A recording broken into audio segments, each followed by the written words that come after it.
ओम शांति। 20 फरवरी 2025 बाबा के महावाक्य। मीठे बच्चे, अब विकारों का दान दो तो ग्रहण उतर जाए और यह तमो प्रधान दुनिया सतो प्रधान बने। प्रश्न: तुम बच्चों को किस बात से कभी भी तंग नहीं होना चाहिए? उत्तर: तुम्हें अपनी लाइफ जीवन से कभी भी तंग नहीं होना चाहिए, क्योंकि यह हीरे जैसा जन्म गाया हुआ है। इनकी संभाल भी करनी है। तंदुरुस्त होंगे तो नॉलेज सुनते रहेंगे। यहाँ जितना दिन जिएंगे कमाई होती रहेगी, हिसाब किताब चुकतू होता रहेगा। गीत। ओम नमो शिवाय। ओम शांति। आज गुरुवार है। तुम बच्चे कहेंगे सत गुरुवार, क्योंकि सतयुग की स्थापना करने वाला भी है। सत्य नारायण की कथा भी सुनाते हैं। प्रैक्टिकल में नर से नारायण बनाते हैं। गाया भी जाता है सर्व का सद्गति दाता। फिर वृक्षपति भी है। यह मनुष्य सृष्टि का झाड़ है, जिसको कल्प वृक्ष कहते हैं। कल्प कल्प अर्थात 5000 वर्ष बाद फिर से हूबहू रिपीट होता है। झाड़ भी रिपीट होता है ना। फूल 6 मास निकलते हैं, फिर माली लोग जड़ निकाल रख देते हैं, फिर लगाते हैं तो फूल निकल पड़ते हैं। अब यह तो बच्चे जानते हैं, बाप की जयंती भी आधा कल्प मनाते हैं, आधा कल्प भूल जाते हैं। भक्ति मार्ग में आधा कल्प याद करते हैं। बाबा कब आकर के गार्डन ऑफ फ्लावर्स स्थापन करेंगे? दशाएं तो बहुत होती है ना। बृहस्पति की दशा भी है, उतरती कला की भी दशाएं होती हैं।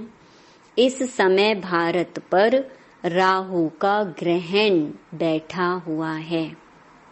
चंद्रमा को भी जब ग्रहण लगता है तो पुकारते हैं, दे दान तो छूटे ग्रहण। अब बाप भी कहते हैं, यह 5 विकारों का दान दे दो तो छूटे ग्रहण। अभी सारी सृष्टि पर ग्रहण लगा हुआ है। 5 तत्वों पर भी ग्रहण लगा हुआ है, क्योंकि तमो प्रधान है। हर चीज नई फिर पुरानी जरूर होती है। नई को सतो प्रधान, पुरानी को तमो प्रधान कहते हैं। छोटे बच्चे को भी सतो प्रधान, महात्मा से भी ऊंच गिना जाता है, क्योंकि उनमें 5 विकार नहीं रहते। भक्ति तो सन्यासी भी छोटेपन में करते हैं। जैसे राम तीर्थ श्री कृष्ण का पुजारी था, फिर जब सन्यास लिया तो पूजा खलास।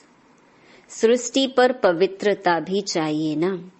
भारत पहले सबसे पवित्र था, फिर जब देवताएं वाम मार्ग में जाते हैं तो फिर अर्थक्वेक आदि में सब स्वर्ग की सामग्री, सोने के महल आदि खलास हो जाते हैं।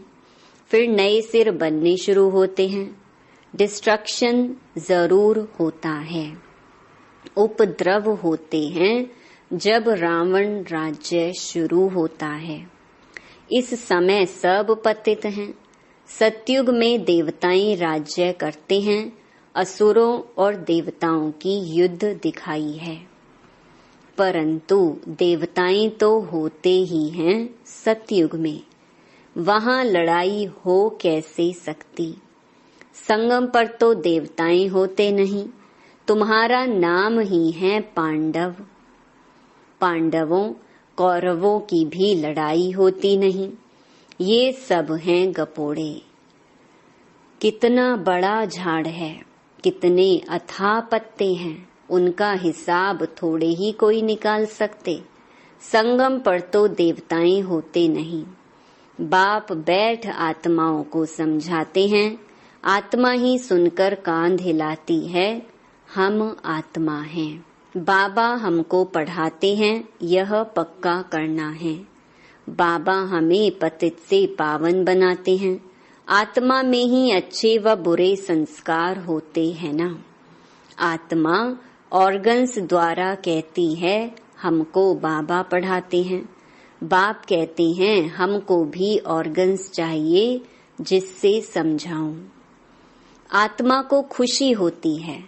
बाबा हर 5000 वर्ष बाद आते हैं हमको सुनाने। तुम तो सामने बैठे हो ना, मधुबन की ही महिमा है। आत्माओं का बाप तो वह है ना, सब उनको बुलाते हैं। तुमको यहाँ सम्मुख बैठने में मजा आता है, परंतु यहाँ सब तो रह नहीं सकते। अपनी कारोबार, सर्विस आदि को भी देखना है। आत्माएं सागर के पास आती हैं, धारण कर फिर जाए औरों को सुनाना है, नहीं तो औरों का कल्याण कैसे करेंगे। योगी और ज्ञानी तो आत्मा को शौक रहता है, हम जाकर औरों को भी समझाएं। अब शिव जयंती मनाई जाती है ना, भगवानुवाच है। भगवानुवाच श्री कृष्ण के लिए नहीं कह सकते, वह तो है दैवी गुण वाला मनुष्य। डेटिज्म कहा जाता है। अब बच्चे यह तो समझ गए हैं कि अभी देवी देवता धर्म नहीं है, स्थापना हो रही है। तुम ऐसे नहीं कहेंगे कि हम अभी देवी देवता धर्म के हैं। नहीं, अभी तुम ब्राह्मण धर्म के हो, देवी देवता धर्म के बन रहे हो। देवताओं का परछाया इस पतित सृष्टि पर नहीं पड़ सकता है, इसमें देवताएं आ ना सके। तुम्हारे लिए नई दुनिया चाहिए। लक्ष्मी की भी पूजा करते हैं तो घर की कितनी सफाई कर देते हैं। अब इस सृष्टि की भी कितनी सफाई होनी है। सारी पुरानी दुनिया ही खत्म हो जानी है। लक्ष्मी से मनुष्य धन ही मांगते हैं। लक्ष्मी बड़ी या जगत अम्बा बड़ी? अम्बा के मंदिर भी बहुत हैं, मनुष्यों को कुछ भी पता नहीं है। तुम समझते हो लक्ष्मी तो स्वर्ग की मालिक और जगत अम्बा, जिसको सरस्वती भी कहते हैं, वही जगत अम्बा फिर यह लक्ष्मी बनती है। तुम्हारा ऊंच पद है, देवताओं का पद कम है। ऊंचते ऊंच तो ब्राह्मण चोटी है ना, तुम हो सबसे ऊंच। तुम्हारी महिमा है सरस्वती, जगत अम्बा, उनसे क्या मिलता है? सृष्टि की बादशाही। वहां तुम धनवान बनते हो, विश्व का राज्य मिलता है। फिर गरीब बनते हो, भक्ति मार्ग शुरू होता है। फिर लक्ष्मी को याद करते हैं। हर वर्ष लक्ष्मी की पूजा भी होती है। लक्ष्मी को हर वर्ष बुलाते हैं, जगत अम्बा को कोई हर वर्ष नहीं बुलाते हैं। जगदम्बा की तो सदैव पूजा होती ही है। जब चाहें तब अम्बा के मंदिर में जाएं। यहाँ भी जब चाहो जगत अम्बा से मिल सकते हो। तुम भी जगत अम्बा हो ना, सबको विश्व का मालिक बनने का रास्ता बताने वाले हो।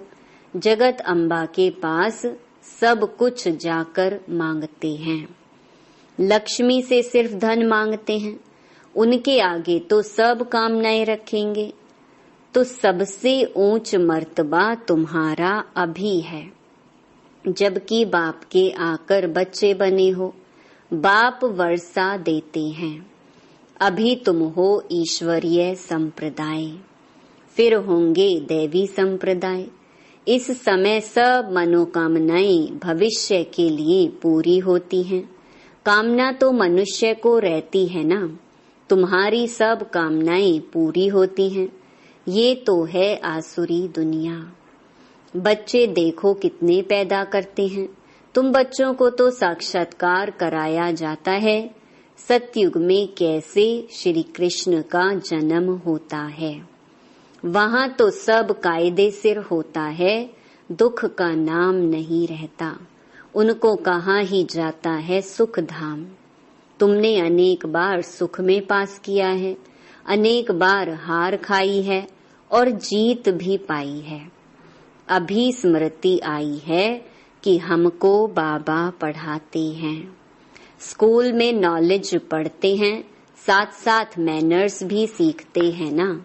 वहाँ कोई इन लक्ष्मी नारायण जैसे मैनर्स नहीं सीखते हैं। अभी तुम दैवी गुण धारण करते हो, महिमा भी उनकी ही गाते हैं, सर्व गुण संपन्न। तो अभी तुमको ऐसा बनना है। तुम बच्चों को अपनी इस लाइफ से कभी तंग नहीं होना चाहिए, क्योंकि यह हीरे जैसा जन्म गाया हुआ है। इनकी संभाल भी करनी होती है।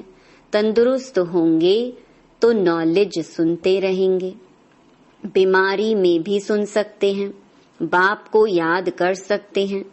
यहाँ जितना दिन जिएंगे सुखी रहेंगे, कमाई होती रहेगी, हिसाब किताब चुकतू होता रहेगा। बच्चे कहते हैं बाबा सतयुग कब आएगा, यह बहुत गंदी दुनिया है। बाप कहते हैं अरे पहले कर्मातीत अवस्था तो बनाओ, जितना हो सके पुरुषार्थ करते रहो। बच्चों को सिखलाना चाहिए कि शिव बाबा को याद करो। ये है अव्यभिचारी याद। एक शिव की भक्ति करना वह है अव्यभिचारी भक्ति, सतो प्रधान भक्ति। फिर देवी देवताओं को याद करना वह है सतो भक्ति। बाप कहते हैं उठते बैठते मुझ बाप को याद करो। बच्चे ही बुलाते हैं हे पतित पावन, हे लिबरेटर, हे गाइड। यह आत्मा ने कहा ना। बच्चे याद करते हैं, बाप अभी स्मृति दिलाते हैं। तुम याद करते आए हो हे दुख हरता, सुख करता आओ। आकर दुख से छुड़ाओ, लिबरेट करो, शांति धाम में ले जाओ। बाप कहते हैं तुमको शांति धाम में ले जाऊंगा, फिर सुख धाम में तुमको साथ नहीं देता हूँ, साथ अभी ही देता हूँ। सभी आत्माओं को घर ले जाता हूँ। मेरा अभी पढ़ाने का साथ है और फिर वापस घर ले जाने का साथ है। बस मैं अपना परिचय तुम बच्चों को अच्छी रीति बैठ सुनाता हूँ। जैसे जैसे जो पुरुषार्थ करेंगे उस अनुसार फिर वहाँ प्रालब्ध पाएंगे। समझ तो बाप बहुत देते हैं। जितना हो सके मुझे याद करो तो विकर्म विनाश होंगे और उड़ने के पंख मिल जाएंगे। आत्मा को कोई ऐसे पंख नहीं है। आत्मा तो एक छोटी बिंदी है। किसको यह पता नहीं है कि आत्मा में कैसे 84 जन्मों का पार्ट नूंधा हुआ है। न आत्मा का किसको परिचय है, न परमात्मा का परिचय है। तब बाप कहते हैं मैं जो हूँ जैसा हूँ, मुझे कोई भी जान नहीं सकता है। मेरे द्वारा ही मुझे और मेरी रचना को जान सकते हैं। मैं ही आकर तुम बच्चों को अपना परिचय देता हूँ। आत्मा क्या है वह भी समझाता हूँ। इनको सोल रियलाइजेशन कहा जाता है। आत्मा भ्रकुटी के बीच में रहती है। कहते भी हैं भ्रकुटी के बीच चमकता है अजब सितारा। परंतु आत्मा क्या चीज है ये बिल्कुल कोई नहीं जानते हैं। जब कोई कहते हैं कि आत्मा का साक्षात्कार हो तो उन्हें समझाओ कि तुम तो कहते हो भ्रकुटी के बीच स्टार है, स्टार को क्या देखेंगे। टीका भी स्टार का ही देते हैं। चंद्रमा में भी स्टार दिखाते हैं, वास्तव में आत्मा है स्टार। अभी बाप ने समझाया है, तुम ज्ञान स्टार्स हो, बाकी वह सूर्य चांद सितारे तो मांडवे को रोशनी देने वाले हैं, वह कोई देवताएं नहीं हैं। भक्ति मार्ग में सूर्य को भी पानी देते हैं। भक्ति मार्ग में यह बाबा भी सब करते थे। सूर्य देवताए नमः, चंद्रमा देवताए नमः कहकर पानी देते थे। ये सब है भक्ति मार्ग। इसने तो बहुत भक्ति की हुई है। नंबर 1 पूज्य तो फिर नंबर 1 पुजारी बने हैं। नंबर तो गिनेंगे ना, रुद्रमाला के भी नंबर तो है ना। भक्ति भी सबसे जास्ती इसने की है। अब बाप कहते हैं, छोटे बड़े सबकी वानप्रस्थ अवस्था है। अभी मैं सबको ले जाऊंगा, फिर यहाँ आएंगे ही नहीं। बाकी शास्त्रों में जो दिखाते हैं, प्रलय हुई, जलमयी हो गई, फिर पीपल के पत्ते पर श्री कृष्ण आया। बाप समझाते हैं, सागर की कोई बात नहीं। वहां तो गर्भ महल है, जहां बच्चे बहुत सुख में रहते हैं। यहाँ गर्भ जेल कहा जाता है, पापों की भोगना गर्भ में मिलती है। फिर भी बाप कहते हैं, मन मना भव, मुझे याद करो। प्रदर्शनी में कोई पूछते हैं, सीढ़ी में और कोई धर्म क्यों नहीं दिखाए हैं? बोलो, औरों के 84 जन्म तो है नहीं, सब धर्म झाड़ में दिखाए हैं। उससे तुम अपना हिसाब निकालो कि कितने जन्म लिए होंगे। हमको तो सीढ़ी 84 जन्मों की दिखानी है। बाकी सब चक्कर में और झाड़ में दिखाए हैं। इनमें सब बातें समझाई हैं। नक्शा देखने से बुद्धि में आ जाता है ना, लंदन कहाँ है, फलाना शहर कहाँ है। बाप कितना सहज कर समझाते हैं। सभी को यही बताओ कि 84 का चक्कर ऐसे फिरता है।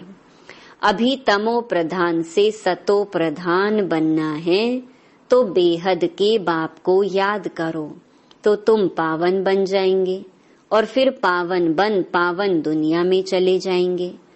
कोई तकलीफ की बात नहीं है।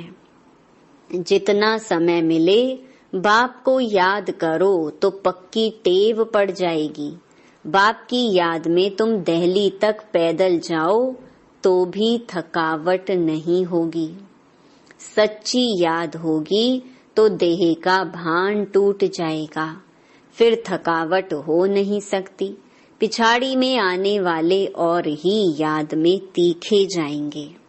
अच्छा, मीठे मीठे सिकी लधे बच्चों प्रति माता पिता बाप दादा का याद प्यार और गुड मॉर्निंग। रूहानी बाप की रूहानी बच्चों को नमस्ते। धारणा के लिए मुख्य सार। पहला, एक बाप की अव्यभिचारी याद में रह देह भान को खत्म करना है। अपनी कर्मातीत अवस्था बनाने का पुरुषार्थ करना है। इस शरीर में रहते अविनाशी कमाई जमा करनी है। दूसरा, ज्ञानी तो आत्मा बन औरों की सर्विस करनी है। बाप से जो सुना है उसे धारण कर दूसरों को सुनाना है। 5 विकारों का दान दे राहु के ग्रहण से मुक्त होना है। वरदान, एकमत और एकरस अवस्था द्वारा धरणी को फलदायक बनाने वाले हिम्मतवान भव। जब आप बच्चे हिम्मतवान बनकर संगठन में एकमत और एकरस अवस्था में रहते व एक ही कार्य में लग जाते हो तो स्वयं भी सदा प्रफुल्लित रहते और धरणी को भी फलदायक बनाते हो। जैसे आजकल साइंस द्वारा अभी अभी बीज डाला, अभी अभी फल मिला, ऐसे ही साइलेंस के बल से सहज और तीव्र गति से प्रत्यक्षता देखेंगे। जब स्वयं निर्विघ्न एक बाप की लगन में मगन, एकमत और एकरस रहेंगे तो अन्य आत्माएं भी स्वतः सहयोगी बनेंगी और धरनी फलदायक हो जाएगी। स्लोगन: जो अभिमान को शान समझ लेते वह निर्माण नहीं रह सकते। अव्यक्त इशारे: एकांतवासी और रमणीकता, दोनों शब्दों में बहुत अंतर है, लेकिन संपूर्णता में दोनों की समानता रही। जितना ही एकांतवासी उतना ही फिर साथ साथ रमणीकता भी हो। एकांत में रमणीकता गायब नहीं होनी चाहिए, दोनों समान और साथ साथ रहे। अभी अभी एकांतवासी, अभी अभी रमणीक, जितनी गंभीरता उतना ही मिलनसार भी हो। मिलनसार अर्थात सर्व के संस्कार स्वभाव से मिलने वाला। अच्छा, ओम शांति।